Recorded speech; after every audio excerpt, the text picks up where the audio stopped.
जे आपंकर जो मंगल बजार डाक्तरखाना जोटा आपंकर जिला हॉस्पिटल थिला जिला हॉस्पिटल जिते बड़े नुआ बिल्डिंग है जिते बड़े शिफ्ट हो गला सेते बड़े से हॉस्पिटल को एक बजार मुख्य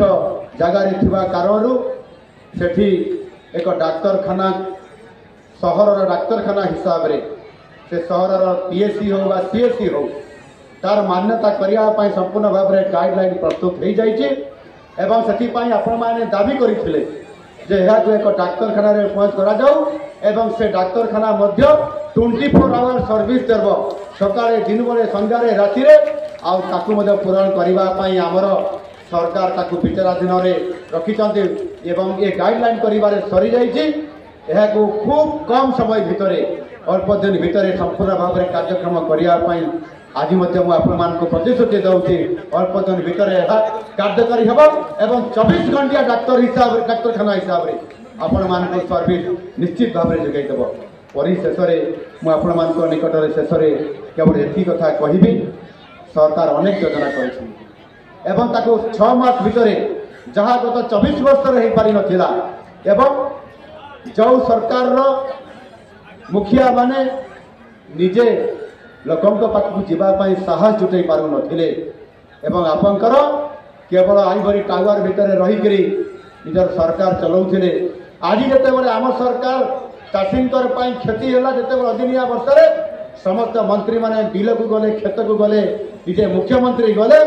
एवं मन भारी कष्ट है निजे एवं मैदान को बाहर खेत को जावाई चिंता करी 24 वर्ष भितर लोक समस्या शुणापी खेत को जाते गाँ को जाते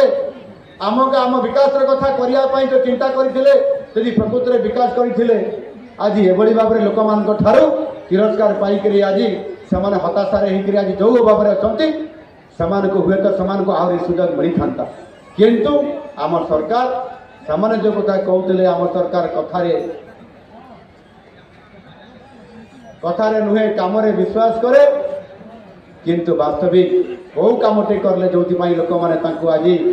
ये शासन हटई देले जानिबा दरकार जे प्रकृत में आम सरकार हूँ लोकंकर सरकार एवं लोकों पाखक जाऊँच लोकंकर दुख शुणापी आई मु आज आपण मैंने सुजोग ये आसवाई एवं ये जिलार जो समस्या अच्छी इंडस्ट्रियल हब करने इंडस्ट्रियल पार्क करने जो राजस्थान जैसलमेर जिते बड़े अर्थमंत्री मानकर कॉन्फ्रेंस ना सेते बड़े मु झारसुगुड़ा जिले में इंडस्ट्रियल पार्क करने मु प्रस्ताव देती सारा ओडिशा रे ये इंडस्ट्रियल पार्क हम झारसुगुड़ा ये केवल ओडिशा नुह भारत वर्षर एक मुख्य वाणिज्य केन्द्र और शिल्प केन्द्र हिसाब से प्रतिष्ठा हो पार एवं ये झारसुगुड़ा को निश्चित भाव में ओडिशार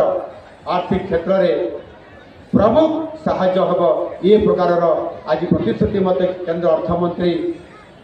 प्रतिश्रुति देते निश्चित भाव में आगामी दिन में करा को परिशेष धन्यवाद दूसरी आपण मैंने मत सुजोग देते आसवाई एवं ये उत्सव में